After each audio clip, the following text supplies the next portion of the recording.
हाँ, so that is the condition we discuss about part 3 of RBSK. तो RBSK का आज हम पढ़ने वाले हैं 4D में से बाकी बची 2D।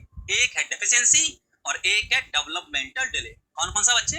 एक है डेफिशिएंसी और एक है डेवलपमेंटल डिले। क्लियर है? तो आओ बाकी का पार्ट स्टार्ट करते हैं। ऊपर so next condition we discuss about disease of child. आज हम क्या पढ़ने वाले हैं बच्चे? डिजीज, जो हमारा थर्ड पार्ट है। हम बताए थे ना, ए और बी पूरे हो चुके हैं, डिफेक्ट और डेफिशिएंसी हो चुके हैं। अब हम पढ़ रहे हैं डिजीज के बारे में, और डिजीज के बारे में that is the condition number first, skin conditions. हम कौन सी पढ़ने वाले? डेफिशिएंसी हो चुके हैं, अब हम पढ़ रहे हैं डिजीज के बारे में, और डिजीज के बारे में that is the condition number first, skin conditions. हम कौन सी पढ़ने वाले? स्किन कंडीशन, जिसमें हम पढ़ेंगे स्कैबीज के बारे में, थोड़ा सा फंगल इन्फेक्शन और एक्जिमा के बारे में। क्लियर बच्चे? आप सबको पता होगा, जब मेरी लास्ट क्लास हुई थी लास्ट संडे को, तब मैंने आपको स्कैबीज के बारे में पढ़ाया था, याद है?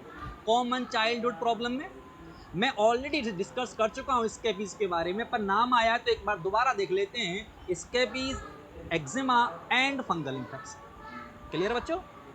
हाँ, सबको नमस्ते बेटा, सबको गुड इवनिंग, सबको प्रणाम। ठीक है, चलो आ जाओ, कॉपी पेन ले लो, आराम से लिखते रहो, नोट्स बनाओ। तो तुम्हारे नोट्स की बहुत डिमांड है मार्केट में, जो देखता है नोट्स ही मांगता है कि नोट्स है क्या क्लास में।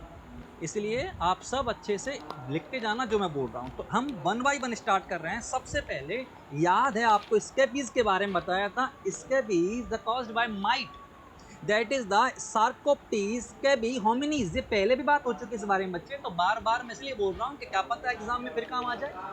तो स्कैबीज का कॉज यहाँ पे लिखा हुआ है, that sarcoptes scabies होमिनीज।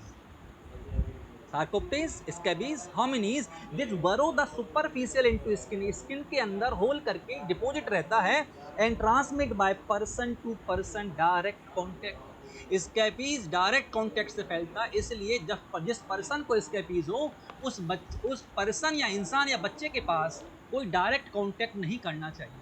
Otherwise the disease can transmit from person to person. ये डिजीज जो है वो ट्रांसमिट हो जाती है पर्सन से पर्सन।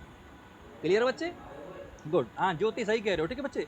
देन कॉज स्कैबीज, आपने कहा सर ये सबसे पहले सबसे ज्यादा कहाँ होती है? तो दैट इज द हैंड, हाँ, रिस्ट एंड वेव। ये वेव जो है ना, दैट इज द वेव, ये जो पार्ट है ये वेविंग कहलाता है। ठीक है बच्चे, इस एरिया में सबसे ज्यादा होती है क्या? स्कैबीज। तो आपने कहा देन निप्पल है, बटक्स है, जेनाइटल, मैं पहले भी कह चुका हूँ। देखो वेब से मैंने दिखा दिया, हैंड दिखा दिया, रिस्ट दिखा दिए, बाकी की चीजें नहीं दिखा सकते, आप समझ जाओ। ठीक है, वहां भी होती है। कौन? स्कैबीज। तो आपने कहा फेस पर भी होती है, फेस आपके सामने आप देख सकते हो, यही है फेस, यहाँ भी हो सकती है इसके बीच। तो ये सब जो कंडीशंस हैं, ये सब जो है that is the about the which one condition is known. Dev, Dev कहाँ तक देख रहा है भाई? नजर लगाएगा बे। So in that condition it should be applied to the all skin surface. ये आप क्या लगाओगे? Benzyl benzoate. क्या लगाना है बच्चे? बेंजिल बेंजोइट, जो स्किन पर लगाना है, but avoid contact with the I and should not go inside the mouth. इसको स्टार बना लेना। बोला स्टार क्यों? क्योंकि माता जी को यही समझाना है कि माता जी जो आप लेके जा रहे हो, इसको स्किन पे सुपरफिशियल लगा देना, बच्चे की आंखों में और मुंह में नहीं जाना चाहिए। क्लियर बच्चे? बच्चे के मुंह में और आंखों में नहीं जाना चाहिए, इसलिए ये आपको सिर्फ सुपरफिशियल लगाना है स्किन पे। आई होप सो समझ में आ गया होगा। सो that is the condition scabies. आपने कहा होता कैसा है? दिखने में जो दिख रहा है, ये जो स्पॉट है बच्चे, दैट इज द स्कैबीज। ये जो स्पॉट दिखाई दे रहे हैं, ये किसके हैं? स्कैबीज। Clear my point? तो ये स्कैबीज जो है दैट शुड बी मेमोराइज। आपको सबसे इंपॉर्टेंट चीज इसमें दो थी जो आपको बतानी थी। कॉज क्या है? क्लियर बच्चे? कैसे फैलता है? डायरेक्ट कॉन्टेक्ट से। और कहां पर नहीं लगना चाहिए? ये benzyl benzoate, that is eye and mouth. ये 3 पॉइंट्स याद रखने, more than enough for CHO exam. Clear है बच्चों? Good. Then after next one is eczema. आपने कहा ये जो कंडीशन जो सामने दिखाई दे रही है, ये क्या है? That is the eczema. Clear बच्चे? तो एक्जिमा जो है वो अटॉपिक डर्मेटिस, डर्मेटाइटिस, अटॉपिक डर्मेटाइटिस है। और जो मैंने पहले भी आपको बताया, फिर बता देता हूं, इसमें क्या होता है? दैट इज द एलर्जिक, इसका रीजन होता है एलर्जिक। अब ये एलर्जी किससे हो सकती है? मे बी डस्ट से हो सकती है, मे बी पॉलन ग्रेन से हो सकती है, डस्ट से हो सकती है, पॉलन ग्रेन से, किसी भी पाउडर से हो सकती है, ये किसी से भी एलर्जी हो सकती है। तो एलर्जी की वजह से जो भी एक्जिमा हो रही है that is known as the atopic dermatitis. Atopic dermatitis. Sir मैं बीएससी नर्सिंग फोर्थ का स्टूडेंट हूँ, एमपीएससीएचओ का अप्लाई करूँ क्या सर? उसमें थर्ड ईयर प्रोविजन डिग्री है। प्लीज गणेश अभी मत करो बच्चे, हमें आप वेट करो, अभी पढ़ाई अच्छे से करो, अच्छा जॉब लगो, जल्दबाजी नहीं है किसी बात की। आप दे दोगे, सिलेक्ट हो जाओगे, फिर कहीं और जाओगे, फिर बॉन्ड भरोगे, बेटर है रहने दो, ठीक है बच्चे। तो ये जो कंडीशन है that should be the atopic dermatitis. आपने कहा सर इसमें क्या होता है? इसमें इचिंग होती है बच्चे, इसमें इचिंग होती है, देन क्या उसके अलावा, इसके अलावा इसमें रेडनेस आ जाती है, फिर इसमें स्क्रैच यानी कि इसमें जो है पपड़ी टाइप बन जाते हैं स्किन पर, जैसे आपको दिखाई दे रहा है ये एरिया, और बाद में इसको जब आप इचिंग करते हो तो वहां से कई बार ब्लीडिंग भी हो सकती है। क्लियर बच्चे? ये सब जो है वो एक्जिमा। आपने कहा एक्जिमा हो गया, स्कैबीज हो गई, उसके बाद क्या है? सम फंगल इन्फेक्शन। अब बात कर रहे हैं फंगल इन्फेक्शन की। 5 स्टार, ये लिख लो, समझ लो, जो भी स्क्रीनशॉट लेना वो ले लो, ये याद रखना कौन सा फंगल इन्फेक्शन बॉडी के किस पार्ट में होगा तब उसका कॉज क्या होता है, कौन सा फंगल इन्फेक्शन बॉडी के किस पार्ट में होता है तब उसका कॉज क्या होता है, ये आप याद रखना, ठीक है बच्चे। हाँ बच्चे, तरुण तिवारी प्रिमेथिन यूज कर सकते हैं, कॉस्टली होती है, समझ आया, मैंने पढ़ा है बेटा, ठीक है। तरुण तिवारी प्रिमेथिन हम यूज कर सकते हैं बट दैट इज कॉस्टली, इसलिए बेटर है गरीबों की बीमारी गरीबों का इलाज करो। यूटीवी वैकेंसी क्या है? अर्जेंट टाइम बेसिस है बच्चे, टेम्पररी है, अर्जेंट टेम्पररी बेसिस पे होता है यूटीवी।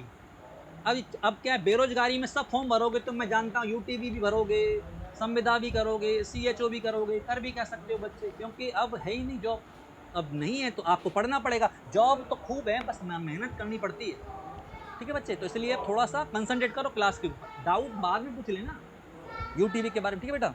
तो आपने कहा oral thrust that is most important. बच्चे याद रखना, बच्चे के मुंह में जो ओरल थ्रस्ट होता है उसका रीजन क्या होता है? कैंडिडियासिस, और उसे कहते भी हैं ओरल कैंडिडियासिस। दोबारा बताओ, ओरल कैविटी में होने वाले फंगल इन्फेक्शन को क्या कहते हैं? Oral thrust. क्या कहते हैं? Oral thrust. और इसे क्या कहते हैं?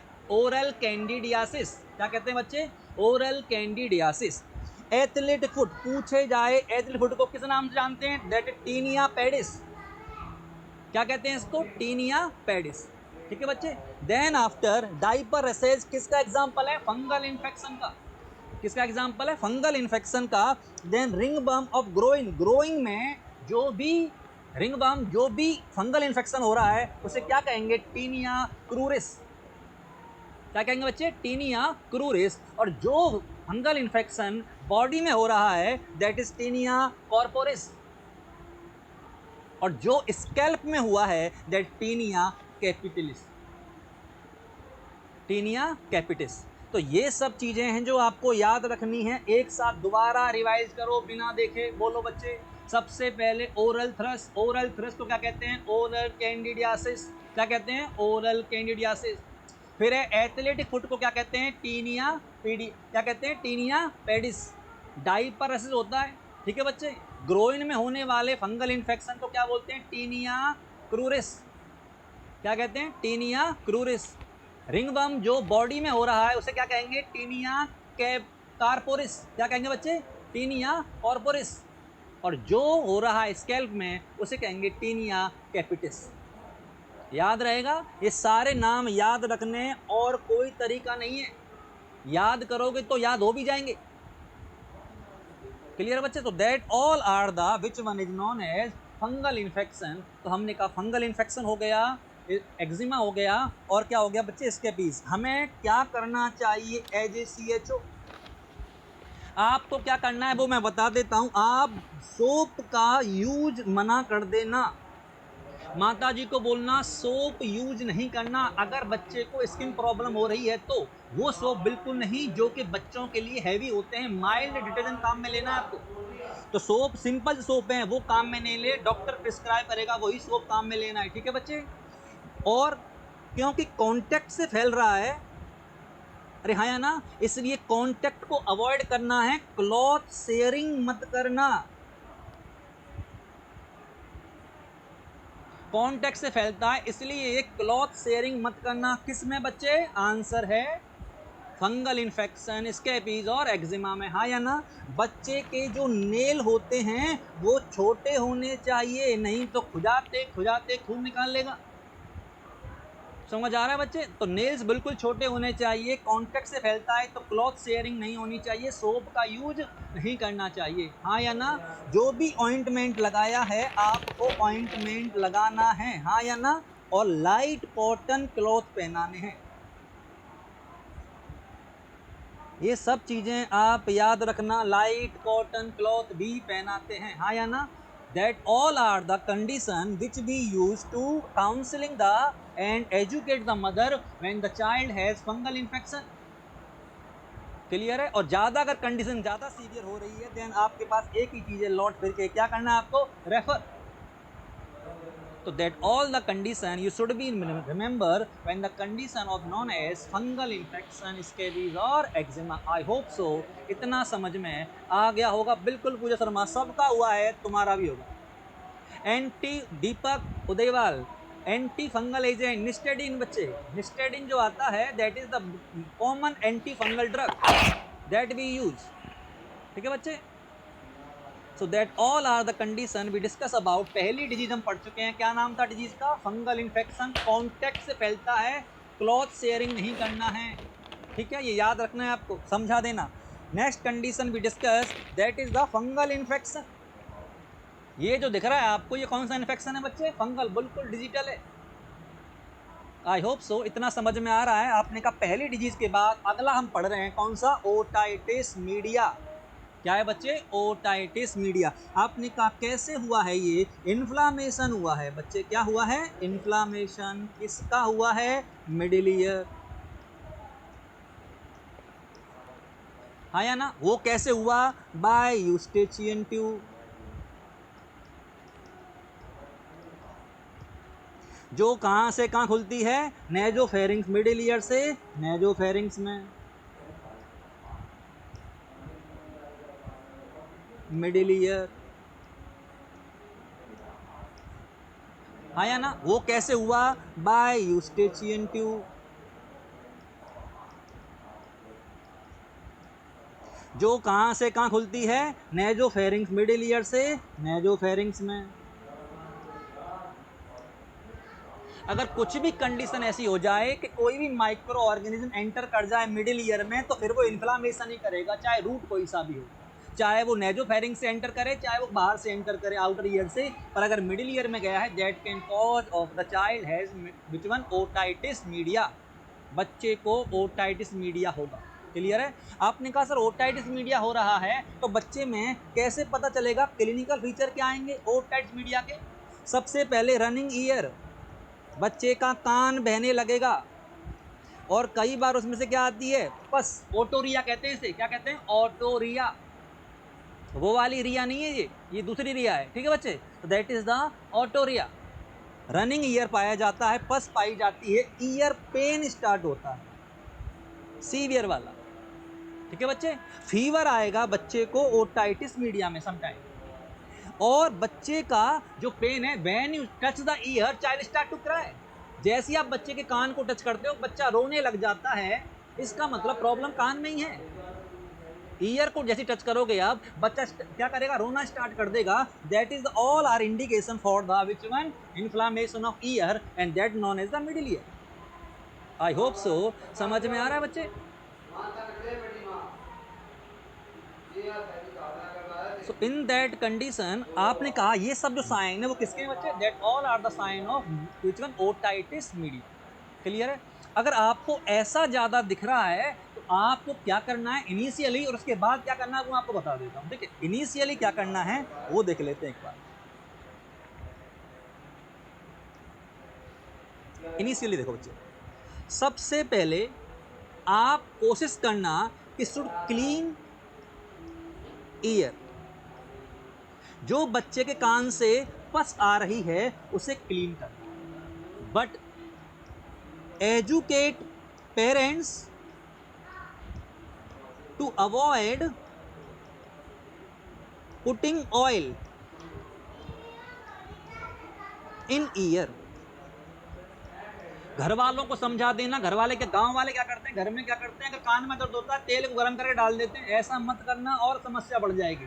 तो कान में तेल डालना बिल्कुल मना, ईयर में तेल नहीं डालते हैं, आपको समझाना है, ठीक है बच्चे। कान को क्लीन करना है, पस को जब बच्चा नहा रहा होता है, नहाते समय उसके ईयर में कॉटन लगाना जरूरी है, ठीक है बच्चे। Use cotton in year during bath. नहाते समय आप बच्चे के कान में क्या लगा देना, आपको कॉटन। याद रखना, एजुकेट करना है, क्लियर करना है, ऑयल नहीं डालना है और कॉटन लगाना है, ठीक है बच्चे। और घर वालों को साफ बता देना कि कोई भी चीज ईयर में इंसर्ट करके उसे क्लीन करने की कोशिश ना करें। मैं दोबारा बोल देता हूं, अगर कान से कुछ भी चीज बाहर आ रही है तो आप इसे ईयर में कुछ भी बड इंसर्ट करके क्लीन मत करना, आप उसे और डैमेज कर दोगे। तो never use bud at home to clean ear. और ये याद रखना कि जो अगर ड्राई ईयर जो होता है, सूखा, एक तो गीला है जिसमें क्या पाई जा रही है, पस, एक तो गीला है जिसमें पस पाई जाती है, और जो ड्राई ईयर होता है उसकी हीलिंग बेटर होती है, यानी उसके ठीक होने के चांस ज्यादा होते हैं। इसलिए जितना ज्यादा हो सके ईयर को क्लीन रखो। समझ आ रहा है बच्चे, ईयर को क्लीन रखो। आपको ये याद रख, सर कॉटन एब्जॉर्ब करता है वाटर, मैंने कहा वो दीपिका जी बहुत बढ़िया, ये आपने बताया, पता ही नहीं था मेरे को तो कि कॉटन वाटर एब्जॉर्ब कर सकता है। ये है इस सदी की सबसे बड़ी खोज। बच्चे मैंने कब मना किया कि कॉटन एब्जॉर्ब नहीं करेगा वाटर को? मैं तो ये कह रहा हूं कि कान के अंदर नहीं जाने देगा वाटर को, एब्जॉर्ब करेगा तो निकाल लेंगे। अब क्या स्विमिंग पूल में थोड़ी ना आएगा बेटा कॉटन लगा के, समझ आ रहा है ना। सो इन दैट कंडीशन आपको, इन दैट कंडीशन ड्राई ईयर जो है, जो ड्राई ईयर जो है वो आप इसलिए ही करोगे क्योंकि उसमें हीलिंग के चांस ज्यादा होते हैं, क्लियर है। और उसके बाद भी अगर आपको प्रॉब्लम आ रही है, फिर वही बात लौट के आई, रेफर, तुम तो इस हिसाब से सोचो कि तुम सीएचओ हो, तुम तो सोचो इस हिसाब से कि आप सीएचओ हो। समझ आ रहा है बच्चे। So in that condition we have to, sir oil क्यों नहीं डालते, ग्रीस डाल दे बेटा। फिर बोले सर ग्रीस क्यों नहीं डालते, क्योंकि जब तू पर ट्रीटमेंट ना हो तो इस, गुड। नेक्स्ट है थर्ड कंडीशन, डिजीज नेम है रूमेटिक फीवर। क्या है बच्चे, रूमेटिक हार्ट डिजीज। क्या है, रूमेटिक हार्ट डिजीज। आपने सुना है एक कंडीशन का नाम है रूमेटिक फीवर। अगर इसका प्रॉपर ट्रीटमेंट ना हो तो इसकी वजह से क्या होने लगती हैं, हार्ट डिजीज, और वो कहलाती हैं रूमेटिक हार्ट डिजीज। क्या कहलाती है बच्चे, रूमेटिक हार्ट डिजीज। क्लियर है, गुड। आपने कहा कि और जो कंडीशन है वो क्या हो सकती है, देखो इसका कोई आपसे कॉजेटिव एजेंट पूछे, किसका, रूमेटिक फीवर का, ठीक है बच्चे। कॉजेटिव एजेंट आप अच्छे समझ लेना, group A beta haemolytic streptococci.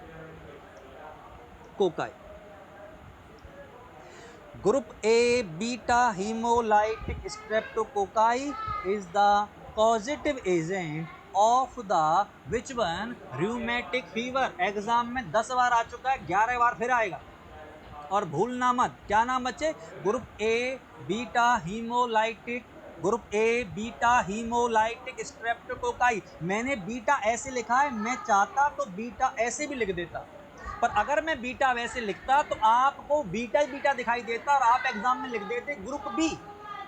तो ग्रुप बी नहीं, इसलिए मैंने बीटा ऐसे नहीं लिख के मैंने बीटा पूरा लिखा है, क्योंकि आप ये समझ लो कि ग्रुप तो ए ही है, बीटा तो कैटेगरी है। ग्रुप कौन सा है बच्चे, ए। तो पूछा जाए आपसे कि अब है group A beta haemolytic streptococci, हाँ विक्रम सोलंकी, सिंह सोलंकी बिल्कुल ईयर ड्रॉप डाल सकते हैं एंटीबायोटिक की। ठीक है बच्चे।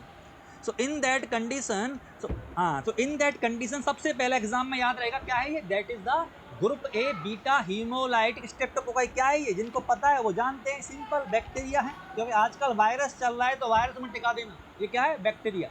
आपने कहा सर ये डायरेक्ट रूमेटिक फीवर करता है कि ना, ये डायरेक्ट रूमेटिक फीवर नहीं करता, तो फिर ये क्या करेगा, अपर रेस्पिरेटरी ट्रैक इन्फेक्शन।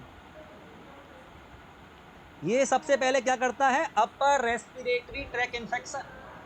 और आपने कहा मतलब गले में दर्द, याद है ना, फेरेंजाइटिस, तो अपर रेस्पिरेटरी ट्रैक का इन्फेक्शन करेगा सबसे पहले। और अगर 2 से 6 वीक तक आपने इसका प्रॉपर इलाज नहीं कराया, किसका, अपर रेस्पिरेटरी ट्रैक इन्फेक्शन का, जो किसने करवाया है, इसने group A beta haemolytic streptococci ने करवाया है। अगर 2 से 6 वीक तक आपने इस पर ध्यान नहीं दिया और ठीक है गले का दर्द है, ठीक है ठीक हो जाएगा, ऐसे ही करते रहे, तो यही कंडीशन आगे जाकर क्या बनाती है, रूमेटिक फीवर।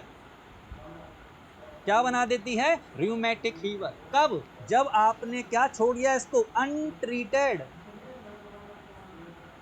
क्या छोड़ दिया, अनट्रीटेड, बिना प्रॉपर इलाज कराए आपने इसको चलने दिया। इसका मतलब है कि इन दैट कंडीशन ये क्या करवाएगा आपसे, रूमेटिक फीवर। क्या करवाएगा, रूमेटिक फीवर। आई होप सो इतना समझ में आ चुका है। अरे हाँ बोलो बच्चे, वेरी गुड। तो आपने कहा चलो ठीक है सर, यानी अगर किसी को अपर रेस्पिरेटरी ट्रैक इन्फेक्शन हुआ है तो सबसे अर्ली साइन क्या होगा, सबसे अर्ली साइन सोर थ्रोट। जिसका गला दर्द करता है उसका दिल टूट जाता है, जिसका गला दर्द करता है, यानी आपने आपसे कोई बुरा बोल दे तो आपका दिल टूट जाता है, याद है ना, किसी ने किसी को खराब बोल दिया और आपका दिल टूट गया, यही है rheumatic fever. Sore throat can lead to broken heart. Broken heart का मतलब है हार्ट डिजीज। दोबारा बोल देता हूं, sore throat can lead to broken heart. अगर आप कोई इंसान के गले में दर्द हो रहा है और ध्यान नहीं दे रहा है तो एक दिन इसका दिल टूट जाएगा, मतलब कि उसे रूमेटिक हार्ट डिजीज हो जाएगी। समझ आ रहा है बच्चे। So that is the condition, that is the condition is, मैंने कहा था, a sore throat can lead to broken heart. एक जो सोर थ्रोट है वो ब्रोकन हार्ट है, यानी दिल तोड़ देता है। कौन, आपका गले का दर्द। तो गले के दर्द को हल्के में मत लेना। अगर आपको लग रहा है आपको फेरेंजाइटिस है और उसका कॉज अगर ग्रुप ए बीटा निकल गया तो यकीन मानो रूमेटिक फीवर हो जाएगा, इलाज प्रॉपर लो इसका। आपने कहा सर क्या, आप मुंह खुलवाओगे आपको दिख ही रहा है अंदर इन्फेक्शन हो चुका है,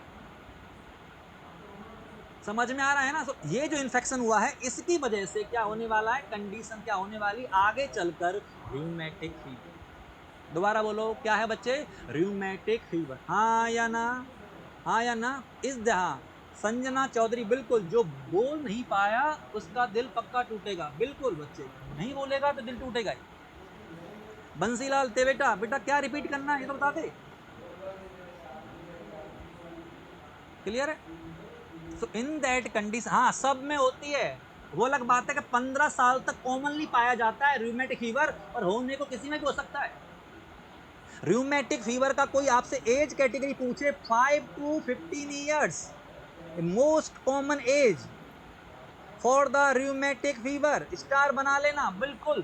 5 से 15 साल के बच्चों में ज्यादा होता है रूमेटिक फीवर,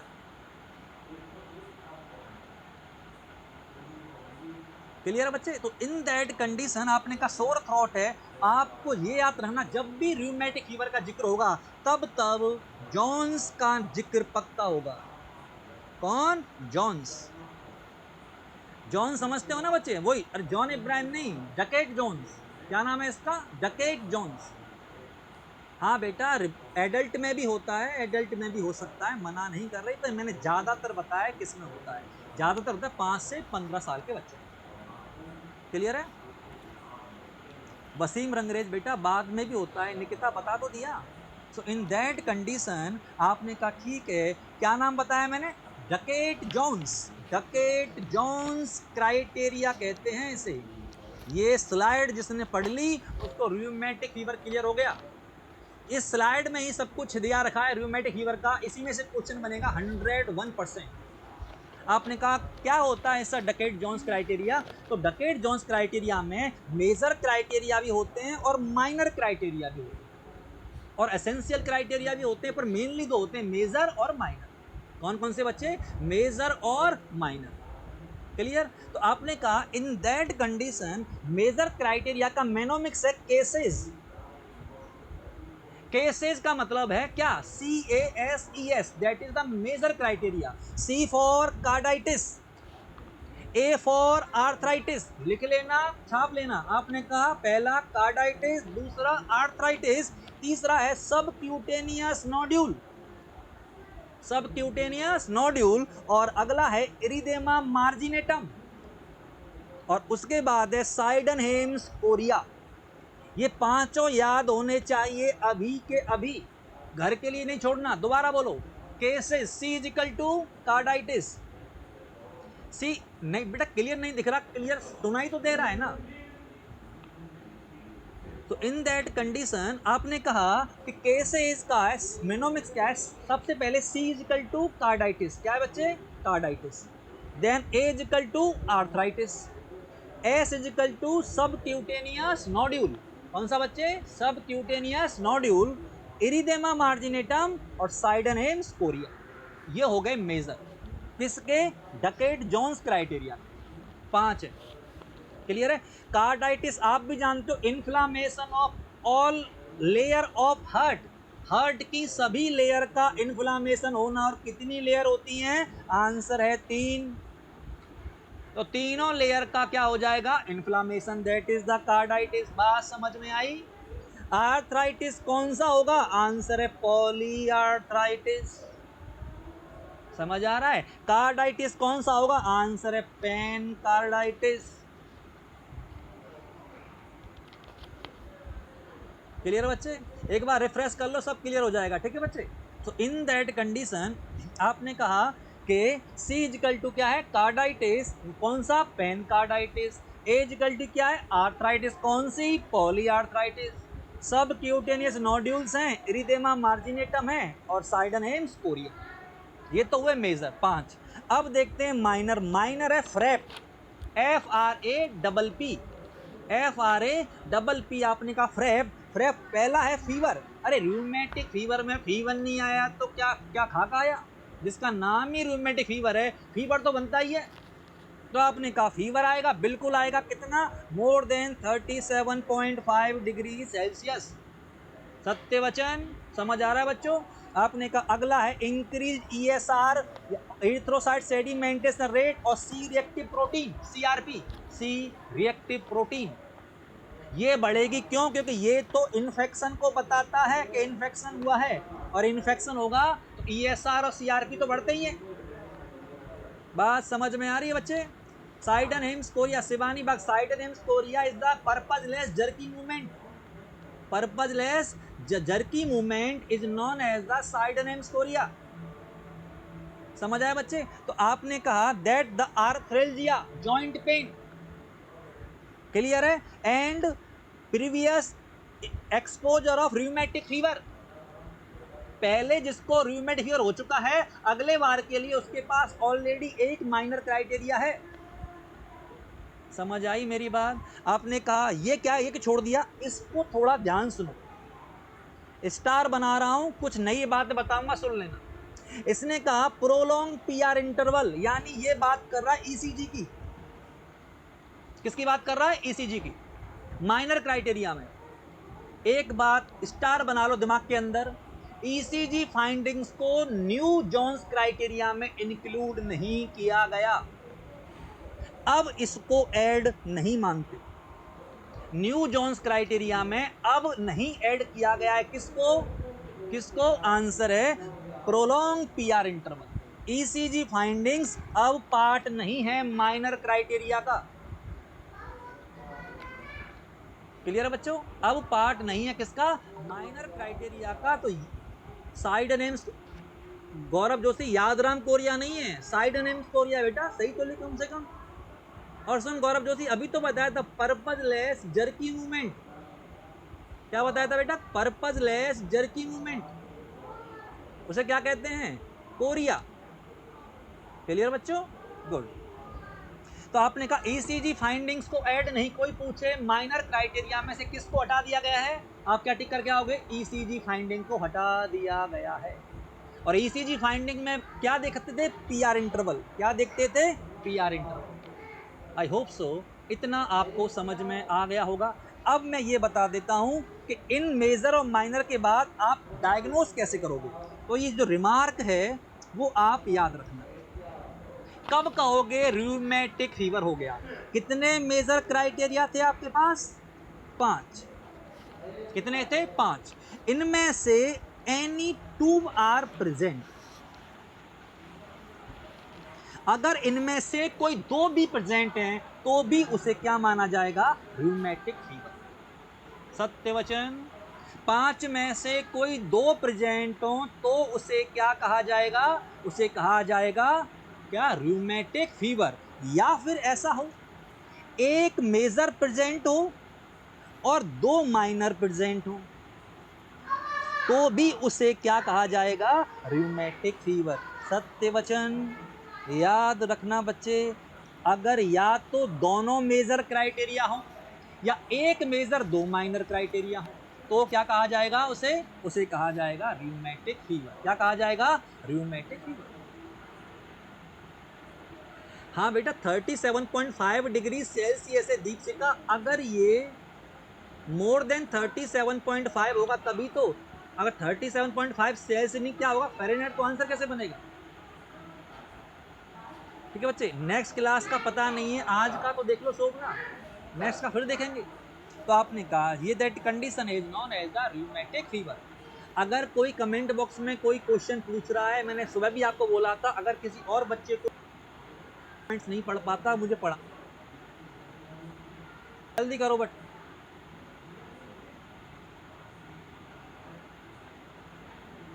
ठीक है बच्चे, सो इन दैट कंडीशन आपने कहा चलो ठीक है। और बताइए सर, अगर इसमें पूछा जाए आपसे एक बॉडीज होता है एस्कॉफ बॉडीज।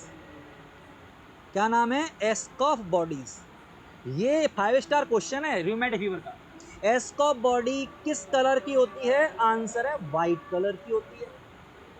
कहां पाई जाती है? आंसर है मायोकार्डियम पर पाई जाती है। क्लियर है? कहां पाई जाती है? मायोकार्डियम पर पाई जाती है। याद रहेगा बच्चे। सो इन दैट कंडीशन आपने कहा एस्कॉफ बॉडी है, व्हाइट कलर की है, मायोकार्डियम में पाई जाती है। और ये किसका साइन है? टिपिकल साइन है रूमेटिक फीवर का। किसका बच्चे? रूमेटिक फीवर का। क्लियर है? Very good. आपने कहा और बताओ सर, एक चीज और आप समझ लो वो ये पूछे मोस्ट कॉमन मेजर क्राइटेरिया कौन सा है, तो आप आंसर टिक करके आना पॉली आर्थराइटिस।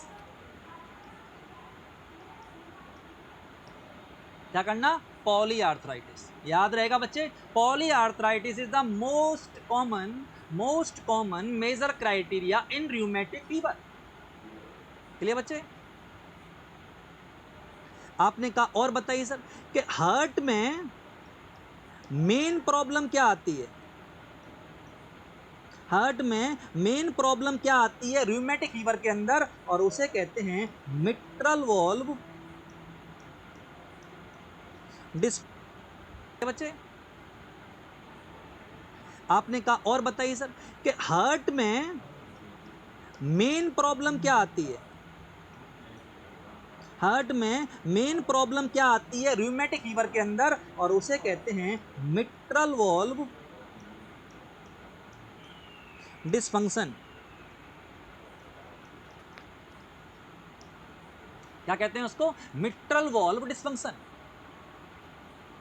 क्लियर है? So in that condition mitral valve dysfunction main problem आती है हार्ट के अंदर, इसी वजह से बच्चे की डेथ हो सकती है। तो मोस्ट कॉमन मेजर क्राइटेरिया क्या बताया हमने? Answer polyarthritis. और मोस्ट कॉमन हार्ट प्रॉब्लम कौन सी आ रही है सीवियर वाली? आंसर है mitral valve dysfunction. PR interval बता। किशन लाल क्या बात कर रहा है बेटा? पीआर इंटरवल में कह तो इसका रिटर्न में आप ज्ञान का थोड़ा वापसी भी करो। तो आपने कहा in that condition major criteria polyarthritis है और मेन प्रॉब्लम हमारी कौन सी है, मिट्रल वॉल्व डिस्फंक्शन। कौन सी बच्चे, मिट्रल वॉल्व डिस्फंक्शन। सत्य वचन। आपने कहा चलो ये भी देख लेंगे सर। और बताओ अगली कंडीशन आप देखो, वो ये पूछे कि सर मेडिसिन क्या देते हैं। तो आप भी जानते हो मेडिसिन इसकी सबसे बेटर कौन सी मानी गई है, पेनिसिलिन। पेनिसिलिन को रूमेटिक फीवर की ड्रग ऑफ चॉइस कहा जाता है। आया ना बच्चे। तो कोई पूछे आपसे, हाँ कोई पूछे आपसे कि कौन सी कंडीशन है, कौन सी कंडीशन है, रूमेटिक फीवर है और कौन सा ड्रग देना है, आंसर है पेनिसिलिन। क्लियर है। That is the question which comes from the rheumatic fever. ये वो क्वेश्चन है जो रूमेटिक फीवर से ज्यादातर पूछे गए। क्लियर बच्चों। अगली कंडीशन देखते हैं after rheumatic fever, reactive airway disease. कौन सी देखनी है हमको, reactive airway disease. Reactive airway disease देखो, अस्थमा का नाम सुने हो। हाँ बिल्कुल, ये अस्थमा तो नहीं होती पर अस्थमा जैसी होती है। मैं हिंदी में लिख रहा हूं जैसी और इंग्लिश में लुक लाइक या सिमिलर।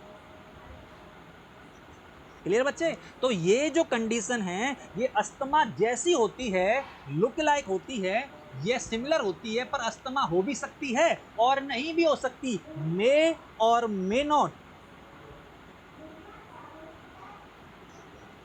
ये कंडीशन अस्थमा हो भी सकती है और नहीं भी हो सकती। इसमें होता क्या है, इसमें किसी भी एलर्जी के अगेंस्ट, किसके अगेंस्ट, एलर्जी के अगेंस्ट, जो एयरवे है, ट्रैक है, वहां की जो मीडिएटर हैं, इन्फ्लामेशन होता है और जो मीडिएटर बनते हैं वो स्वेलिंग करवाते हैं।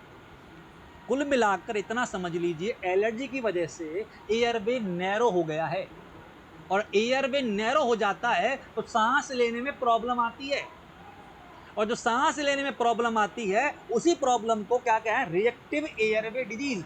एयरवे ने रिएक्शन किया किसके अगेंस्ट, एलर्जिक या एलर्जिन के अगेंस्ट।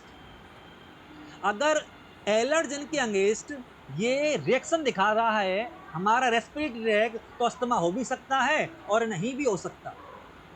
क्लियर बच्चे। तो इन दैट कंडीशन आपने कहा ठीक है। और है क्या ये वैसे ये, तो reactive airway disease in children, general term use to describe a history. मेरी बात सुनना, ये 3 कैरेक्टर आपको जरूर याद रखने हैं। रिएक्टिव एयरवे डिजीज के भूलना मत, मैं वापस से रिपीट कर रहा हूं, भूलना मत। सबसे पहले क्या है, कफिंग, वीजिंग और shortness of breath. Coughing, wheezing और शॉर्टनेस ऑफ ब्रीथ। अगर मैं बात करूं क्या होता है, तो देखो बच्चे बहुत आसान है। ये जो एयर में है रिएक्टिव एयरवे डिजीज के, भूलना मत, मैं वापस से रिपीट कर रहा हूं, भूलना मत। सबसे पहले क्या है, कफिंग, वीजिंग और shortness of breath. Coughing, wheezing और शॉर्टनेस ऑफ ब्रीथ। अगर मैं बात करूं क्या होता है, तो देखो बच्चों बहुत आसान है। ये जो एयरवे है ये नॉर्मल है, ये जो एयरवे है ये नॉर्मल। 3 साइन याद रखो, कौन कौन से, coughing, wheezing, shortness of breath. Coughing, wheezing, और यहां ज्यादा क्या बन रहा है, म्यूकस। क्या बन रहा है बच्चे, म्यूकस। स्वेलिंग आ रही है एयरवे में और म्यूकस ज्यादा बन रहा है। बात समझ पा रहे हो बच्चे। इन दैट कंडीशन मैं दोबारा बता देता हूं, एयरवे नैरो हो गया और म्यूकस भर गया। तो ये रहा एयरवे, ये हो गया है क्या, इसकी दीवारें मोटी हो गई हैं क्योंकि इन्फ्लामेशन हो गया है रिएक्शन की वजह से।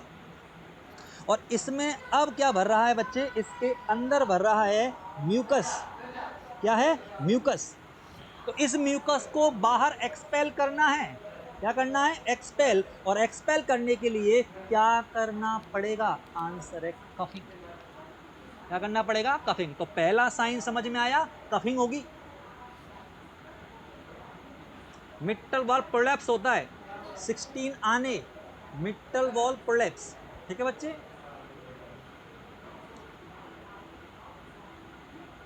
हाँ मिट्टल आने, ओके। आपने कहा क्या होगी, कफिंग। आपने कहा अगला क्या बोला, वीजिंग। तो आप जानते हो जब नैरो एयरवे से ब्रीथ बाहर जाती है, जब नैरो एयरवे से एयर बाहर जाएगी तो विसल साउंड आती है। विसल साउंड को ही क्या कहते हैं, वीजिंग। क्लियर है? और बच्चा बार बार ब्रीथ करेगा तो इसलिए क्या हो जाएगी, शॉर्टनेस ऑफ ब्रीदिंग। बात समझ पा रहे हो तुम? तो शॉर्टनेस ऑफ ब्रीदिंग हो जाएगी। तो that 3 sign we include coughing, हाँ या ना बच्चे, वीजिंग, और क्या बोला मैं, शॉर्टनेस ऑफ ब्रीद।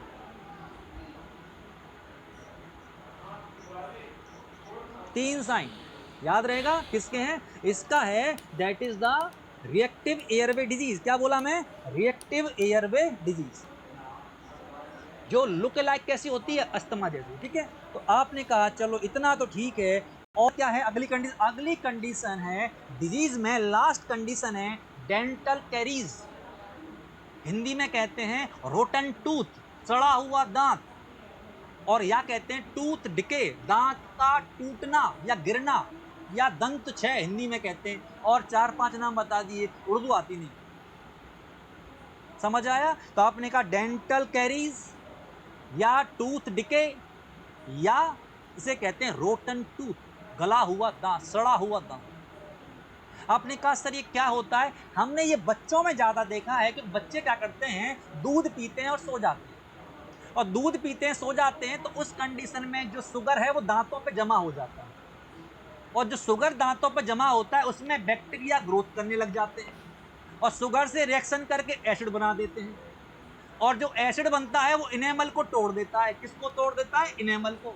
इनेमल क्या होता है, strongest part of body. Strongest part होता है बॉडी का कौन, इनेमल। जब इनेमल टूट जाएगा तो बाकी बचे दांत का टूटना भी तय है। जिसने इनेमल को नहीं छोड़ा वो डेंटिन और रूट को क्या छोड़ेगा। समझ आ रहा है ना बच्चे? जिसने इनेमल को नहीं छोड़ा वो डेंटिन या बाकी के दांत को भी नहीं छोड़ेगा। इसलिए इनेमल का टूटना मतलब दांत का धीरे धीरे टूटना। समझ आ रहा है बच्चे? So that is the condition. आपने कहा डेंटल कैरीज है, होता क्या है इस बारे में, ये जो दिख रहा है आपको सुंदर सा बच्चा, इसके आगे के दोनों दांतों में क्या हुआ है, डेंटल कैरीज। ये क्या है, डेंटल कैरीज।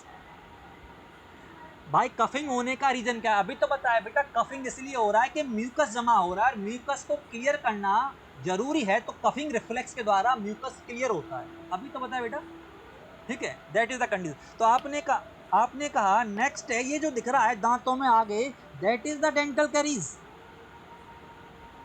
क्लियर है? ये दांत क्षय कहते हैं। तो आपने कहा ठीक है, इसने कहा और बताइए तो होता क्या है, प्रोसेस कुछ इस प्रकार का है। ये प्रोसेस याद करो, डेंटल कैरीज। क्लियर?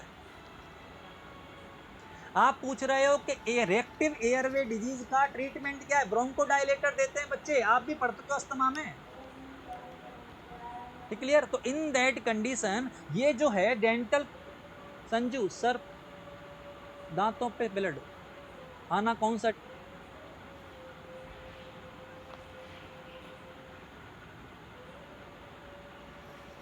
डिजीज है? दांतों पे ब्लड, चोट लगे तो भी दांतों पे आता है, जिंजिवाइटिस में भी दूध निकल के आता है बाहर, milk, sorry which one, blood is. तो ऐसा नहीं, दांतों में तो कई प्रकार से आ सकता है, पायरिया हो जाता तो भी आ जाता है। समझ आ रहा है बच्चे? तो आपने कहा कि होता क्या है कि आपने शुगर खाया, शुगर ने क्या किया, बैक्टीरिया ने शुगर को फीड किया, और उससे क्या बनाया, एसिड। क्या बनाया, एसिड।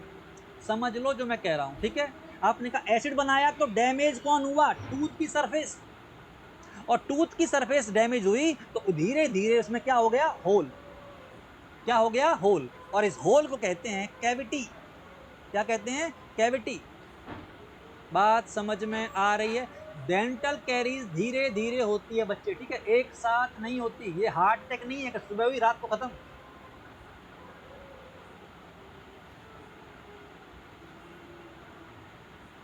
समझ आ रहा है? सो इन दैट कंडीशन आपने कहा कि शुगर है, बैक्टीरिया ने उसे फीड किया है, एसिड बना है, और एसिड ने टूथ सरफेस को डैमेज किया है, और टूथ सरफेस डैमेज होने की वजह से क्या हो गया है, कैविटी बन गई है, और कैविटी बनी है तो फिर आंसर क्या जाएगा, टूथ डिके होना, धीरे धीरे दांत टूट जाएगा। अब आपने कहा सर ये कितना सीवियर हो सकता है, सीवियर ये बहुत ज्यादा हो सकता है, तो ये जो आपको दिख रहा है दैट इज द सीवियरिटी,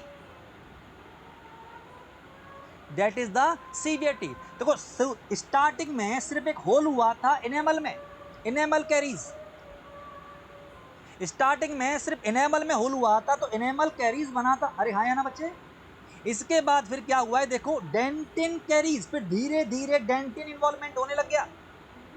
सबसे पहले कौन इन्वॉल्व हुआ है, ओनली इनेमल, फिर डेंटिन, धीरे धीरे पल्प तक बात पहुंच गई, पल्पिटाइटिस, इन्फ्लामेशन हो गया, एंड देन आफ्टर पेरीडोंटाइटिस, यानी जिस रूट में लगा है ये, इसकी जो रूट है दांत की, जहां जबड़े में दांत फिट है वहां तक पहुंच गया इन्फ्लामेशन। तो सीवियरिटी बढ़ती जाएगी अगर आपने प्रॉपर इलाज नहीं कराया तो, और इसके होने के बाद कोई ऑप्शन नहीं बचता, फिर आपको रूट कैनाल करानी पड़ती है।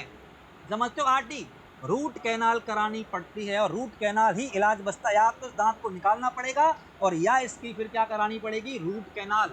आप सब जानते हो रूट कैनाल क्या होता है, समझ आया बच्चे।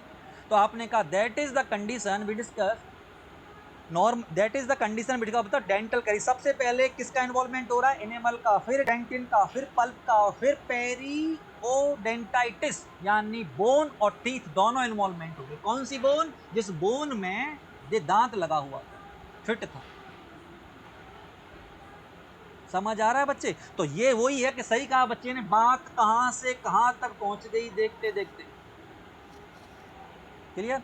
तो इन दैट कंडीशन आपने कहा सर हम क्या कर सकते हैं इसमें, आप इसमें क्या कर सकते हो, सबसे पहले तो आप एजुकेट करो बच्चों को और पेरेंट्स को, दांत प्रॉपर क्लीन करना चाहिए, स्पेशली नाइट वाला तो मिस नहीं करना। सोने से पहले दांत अच्छे से साफ हो जाने चाहिए, ये रूटीन बनाना चाहिए पेरेंट्स को भी और बच्चों को भी, क्योंकि पेरेंट्स को ही कॉपी करते हैं बच्चे। अब पेरेंट्स ही 3 दिन में एक बार ब्रश करते हैं तो बच्चा कहां से ब्रश करने लग गया। समझ आ रहा है। तो रूटीन बना दो कि ये मॉर्निंग और नाइट दोनों टाइम आपको प्रॉपर ओरल हाइजीन मेंटेन करनी है, और ओरल हाइजीन मेंटेन करने के बाद, ओरल हाइजीन मेंटेन के बाद आपको रेगुलर चेकअप करवाना है,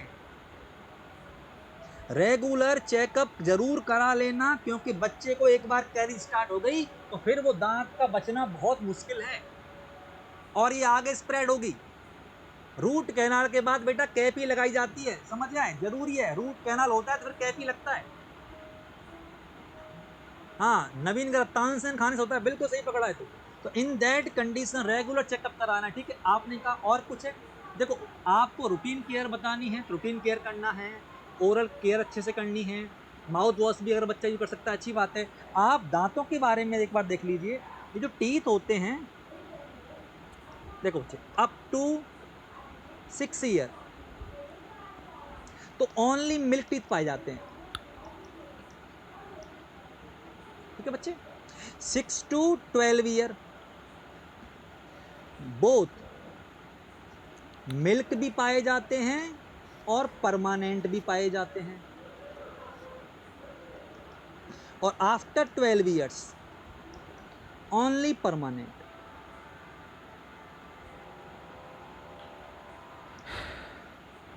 क्लियर है, ये सब आपको याद रखना चाहिए, ठीक है बच्चे। तो these all are the condition, up to 6 year only milk, 6 to 12 year दोनों तरह के दांत पाए जाते हैं, मिल्क टीथ भी पाए जाते हैं, परमानेंट टीथ भी पाए जाते हैं, पर 12 साल के बाद ओनली क्या पाए जाते हैं, permanent, only and only permanent. I hope so समझ में आ गया होगा।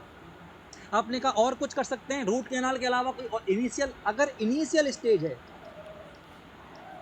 इनिशियल कंडीशन है, तो वार्निश यूज करते हैं, वार्निश यूज करते हैं टूथ के ऊपर। वार्निश एक जो होता है वो येलो कलर का पदार्थ होता है जो टूथ पर लगाते हैं, जिससे कि टूथ की जो डिके हो रहा है वो स्लो हो जाए या फिर ना हो, पर ये सिर्फ तब लगाते हैं जब इनिशियल कंडीशन होती है। क्लियर बच्चे, सेंसोडाइन बकवास है, ठीक है, वो छोड़ो आप, सबके अपने अपने तरीके हैं।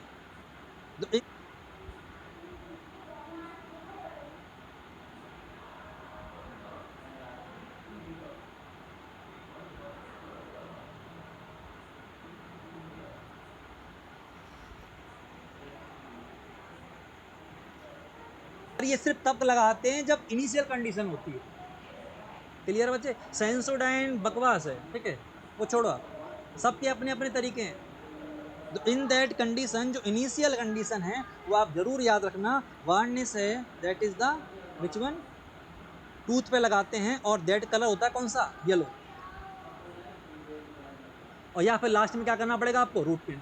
तो दैट इज द, जो आज हमने पढ़ा है, that is the all are about diseases.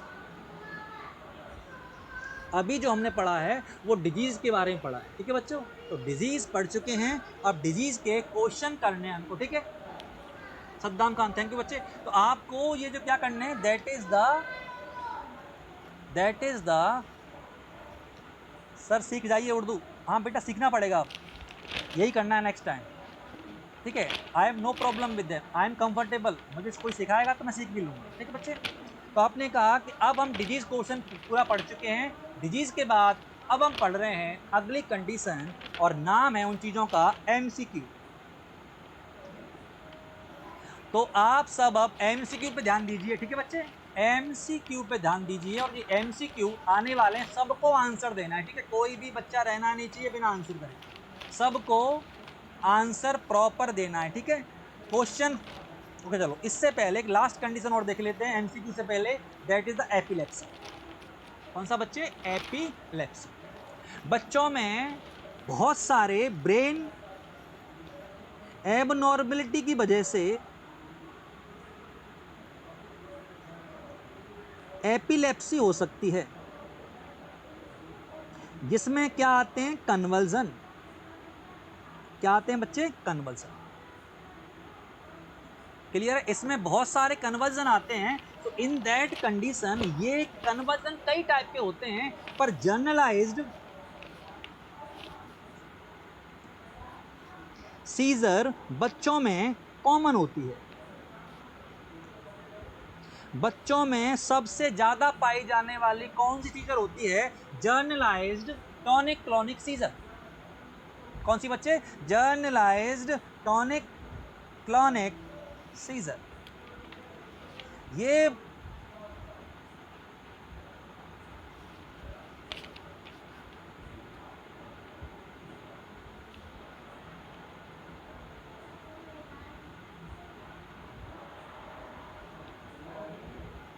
बच्चों में कॉमन होती है। बच्चों में सबसे ज्यादा पाई जाने वाली कौन सी सीजर होती है, जर्नलाइज्ड टॉनिक क्लॉनिक सीजर। कौन सी बच्चे, जर्नलाइज्ड टॉनिक क्लॉनिक सीजर। ये मोस्ट कॉमन है बच्चों में। क्लियर है? बहुत सारे टाइप हैं, जब भी कोई आपको पढ़ाएगा एमएसएन में बता देगा एपिलेप्सी के बारे में, फोकल है, लोकल है, जर्नलाइज्ड है। तो that is all the type of seizure. बच्चों में सबसे ज्यादा कौन सी होती है, आंसर क्या आ जाएगा बच्चे, आंसर है that is the generalized status epilepticus, ठीक है बच्चे, जो आप कह रहे हो that is the status epilepticus. Febrile convulsion भी होते हैं, no doubt, febrile convulsion due to the high temperature. और कोई पूछे कि फिब्राइल टेम्परेचर, फिब्राइल आ गया है तो सुन लो, फिब्राइल कन्वर्जन के लिए टेम्परेचर आइडियली कितना, मोर देन 102 डिग्री फ़ारेनहाइट। जहाँ मोस्ट कॉमनली इस टेम्परेचर पर होता है क्या, मोस्ट कॉमनली इस टेम्परेचर पर होता है क्या बच्चे, फिब्राइल सीजर या फिब्राइल कन्वर्जन। और इसके लिए आपको क्या देनी पड़ेगी, एंटीपायरेटिक। क्या देनी पड़ेगी, एंटीपायरेटिक। बात समझ में आ रही है? इसके बाद एमसीक्यू है, उसके बाद हम ब्रेक देंगे। पहले आप एमसीक्यू करोगे, उसके बाद ब्रेक। तो अगले 10 मिनट बिल्कुल धैर्य बनाए रखें, फिर आप ब्रेक ले लेना आराम से। ब्रेक मुझे पता है बहुत जरूरी है आपके लिए, आपकी स्टेमिना ही लास्ट 50 मिनट है, ठीक है बच्चों। सो इन दैट कंडीशन आपने कहा क्या बताया, जर्नलाइज्ड सीजर बताया था, टॉनिक क्लॉनिक कन्वर्जन बताए थे, याद है? तो पहली स्टेज का नाम क्या था, टॉनिक, और दूसरी का नाम क्या था बच्चे, क्लॉनिक। याद रहेगा? पहली कौन सी बेटा, टॉनिक, और दूसरी कौन सी है, क्लॉनिक। अरे हाँ या ना? सो इन दैट कंडीशन सबसे पहले टॉनिक में क्या क्या होता है, तो सबसे पहले बच्चा रोएगा, क्राई स्टार्ट, इरिटेट होने लग जाता है बच्चा सीजर आने से पहले, इरिटेट होता है, रोने लग जाता है। तो हमें लगता है कि अब इसको एपिसोड आने वाला है किसका, सीजर का। तो पहले रोएगा, then suddenly loss of consciousness, A1 A2 A3 A4 ये सारे ही क्या हैं बच्चे, टॉनिक। ये चारों स्टेज टॉनिक की हैं, तो भूलना मत। समझ आ रहा है बच्चे? तो that is the condition is known as, पहला है क्राई, उसके बाद सीक्वेंस भी मत भूलना, पहले रोएगा फिर बेहोश, देन क्या आएगी, rigidity, and then suddenly apnoea, cessation of respiration. कुछ सेकंड के लिए बच्चा सांस रोक लेता है या रेस्पिरेशन नहीं करता, that is known as the apnoea. तो चार स्टेज आ रही हैं, लाइन से बोलो। सबसे पहले क्या करेगा, cry, loss of consciousness, third क्या करेगा, रिजिडिटी, और फोर्थ में क्या करेगा बच्चे, एपनिया। क्या करेगा, एपनिया। ये है टॉनिक स्टेज। क्लॉनिक में क्या होता है, क्लॉनिक में रिपीटेटिव जर्की मूवमेंट, जो मूवमेंट जर्क आने स्टार्ट होते हैं वो कौन सी स्टेज में होते हैं, क्लॉनिक में, भूलना मत। समझ आ रहा है बच्चे? तो in that condition that is known as the tonic clonic seizure. अब मत भूलना टॉनिक की कितनी स्टेज है, चार, क्लॉनिक की एक ही है, सिर्फ क्या आते हैं, the repetitive limb movement. Clear है? अब मैं बता देता हूं कि आपको क्या करना चाहिए और क्या नहीं करना चाहिए, किस टाइम पर, सीजर के टाइम पर, एज ए नर्स और एज ए CHO क्या चीजें आपको ध्यान में रखनी है, क्या करना है और क्या नहीं करना है। ठीक है बच्चे? तो अब देख लेते हैं कौन सी चीजें सही रहेंगी और कौन सी चीजें आपको नहीं करनी। ये हैं डूज एंड दैट डोंट्स।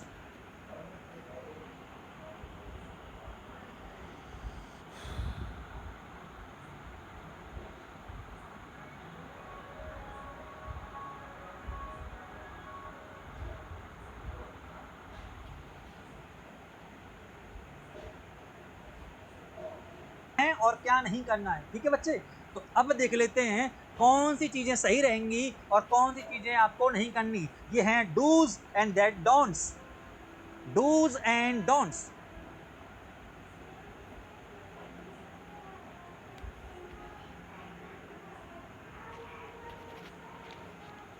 क्या करना है और क्या नहीं करना, भूलना मत। ठीक है बच्चे? सो इन दैट कंडीशन सबसे पहले that the which one, that move things out of the way, बच्चे के आसपास से सारी चीजें हटा दो। हाँ या ना? तो ये क्या है, मूव ऑब्जेक्ट्स फ्रॉम चाइल्ड, बच्चे के पास कोई और ऑब्जेक्ट मत रखना, बच्चा इंजरी कर सकता है। पहली चीज मैं लिख रहा हूं ना, जूम करने की जरूरत नहीं बेटा, इतना ही जूम हो सकता है, मैं लिख रहा हूं, आप तो खाली देखो, मैं रिपीट करके लिख रहा हूं। ठीक है? तो पहला क्या करना है, move object from the child, बच्चे की पहुंच से ऑब्जेक्ट को दूर रखो। क्लियर है? देन प्लेस समथिंग अंडर, बच्चे के हेड के नीचे, हेड को एलिवेट करना है। क्या करना है, एलिवेट। तो इसके नीचे सॉफ्ट पिलो लगा देना। ठीक है बच्चे? तो हेड को एलिवेट करना है, सॉफ्ट पिलो लगा देना। अब तो दिखाई दे रहा है ना बच्चे सबको? तो that is the next one is turn the person his side. कोई पूछे कि सीजर के टाइम पर बच्चे को कौन सी पोजीशन देनी चाहिए, आंसर है साइड लाइन पोजीशन। कौन सी देना है बच्चे, साइड लाइन पोजीशन। याद रहेगा, 3 पॉइंट हो चुके हैं, बच्चे की आसपास से चीजों को हटा दो, बच्चे को हेड को हल्का सा एलिवेट करो सॉफ्ट पिलो लगाकर, और उसके बाद टर्न द बच्चे को साइड लाइन पोजीशन में रखो। क्लियर है? एंड चेक फॉर मेडिकल आइड, और उसके बाद आप आइडेंटिफिकेशन, जो भी ट्रीटमेंट वगैरह है या जिसे कॉल करना है उसे कॉल करो। क्या नहीं करना, देखो बच्चे को कसकर नहीं पकड़ना, अगर आपने रेस्टेन कर दिया तो बच्चे को इंजरी हो सकती है, फ्रैक्चर भी हो सकता है, तो कस के मत पकड़ लेना मूवमेंट को रोकने के लिए। समझ आ रहा है बच्चे? समझ आ रहा है? जावेद अख्तर, थैंक यू बच्चे। So in that put anything in the person's mouth, बच्चे के मुंह में कुछ भी नहीं लगाते, कोई भी, इस स्पेशली कोई हार्ड ऑब्जेक्ट तो बिल्कुल मत रखना। देन आफ्टर परफॉर्म CPR, और बच्चे को CPR करने मत बैठ जाना। किस टाइम पर, सीजर के टाइम पर। ये तीनों चीजें नहीं करनी, ना कस के हाथ पैर पकड़ने हैं, ना बच्चे के मुंह में कुछ भी सॉलिड चीजें रखनी है, और ना आपको CPR देना, ना ही जूता सुंघाना है। ये सारी चीजें मना है, इनका कोई मतलब नहीं है। इसलिए क्या करना है और क्या नहीं करना आपको पता पड़ गया किस समय, द टाइम ऑफ कन्वर्जन। समझ आ रहा है? तो आपने कहा कि सर और क्या है, और आप समझ लीजिए कि फिर भी कोई पूछे कि सर मेडिसिन के बारे में कुछ बता दो, तो आप रेक्टल डायजेपाम काम में ले सकते हो। रेक्टल डायजेपाम कॉमनली काम आता है बच्चों में। समझ आ रहा है ना? किस केस में? कन्वर्जन या सीजर के केस में। याद रहेगा। So all the condition side line position during seizure देते हैं या आफ्टर सीजर, बेटा दैट द ड्यूरिंग सीजर भी दे सकते हैं। ड्यूरिंग सीजर भी, आफ्टर सीजर तो अलग अलग है, उसको होश आ जाएगा फिर। चलिए बच्चों, तो that is the condition we discuss about the seizure. और मैंने बताया क्या दे सकते हैं, रेक्टल डायजेपाम भी दे सकते हैं, फिनोबार्बिटॉन का भी यूज होता है कई बार। ठीक है बच्चे, फिनोबार्बिटॉन। ये सब चीजें आपको याद रखनी चाहिए। टॉनिक जो सीजर जो टॉनिक होता है वो 20 से 30 सेकंड का होता है। ठीक है बच्चे, मैंने बताया था टॉनिक जो फेज है वो लगभग कितना होता है, 20 टू 30 सेकंड का होता है, ज्यादा लंबा नहीं चलता है। आई होप सो समझ में आ रहा होगा, हर बात समझ में आ रही है बच्चे? गुड। तो that is the condition we discuss about the seizure. और मैंने आपसे कहा था अब हम क्या पढ़ने वाले हैं, क्वेश्चन यानी एमसीक्यू। तो एमसीक्यू के लिए सब लोग तैयार हो जाओ, जैसे मैंने सुबह कराए थे। अगर आपने अब तक डिजीज सारी क्लास जो भी हुई है 50 मिनट